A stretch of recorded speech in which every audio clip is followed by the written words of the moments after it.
நம்முடைய முன்னோர்கள் எப்படி வாழ்ந்தாங்கன்றதுக்கான ஒரு சிறந்த உதாரண கதையா நான் உங்களுக்கு சொல்றேன். ஒரு கீரைக்காரம்மா கீரைக்கட்டு வித்துட்டு போயிட்டு இருந்தாங்க. ஒரு பாட்டி அம்மா அத பார்த்துட்டு, "கீரை எவ்வளோம்மா?" அப்படின்னு கேட்கிறப்போ, "4 கட்டு ரூ. 10" அப்படின்னு சொல்றாங்க. 4 கட்டு ரூ. 10 இல்ல.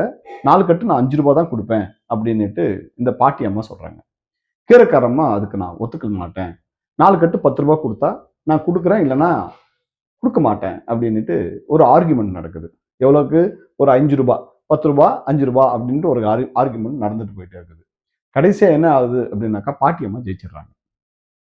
இந்த பாட்டி அம்மா வந்து ஜெயிச்சு ரூ. 5 குடுத்து 4 கட்டு கீரைய வந்து வாங்கிடுறாங்க.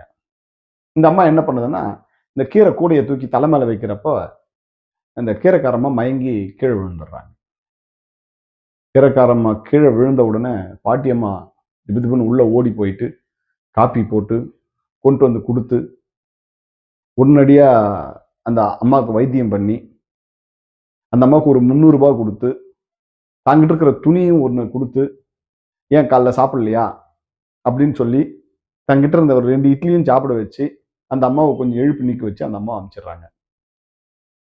இதெல்லாம் பார்த்துட்டு இருந்த பேர பையன் கேட்கிறான். "ஒரு ரூ. 5 அந்த அம்மாகிட்ட போயிட்டு இவ்வளோ நேரம் மல்லு கட்டிட்டு இருந்தேன். அந்த அம்மா கீழ விழுந்த உடனே, ஒரு 300, 400 அந்த அம்மாவுக்கு செலவு பண்ணிட்டியே!"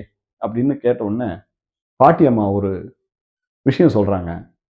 "வணிகத்தில் தர்மம் கிடையாது. தர்மத்தில் வணிகம் கிடையாது." அப்படின்னுட்டு. இதுதான் நம்மளுடைய முன்னோர்களுடைய வாழ்க்கை பண்பு.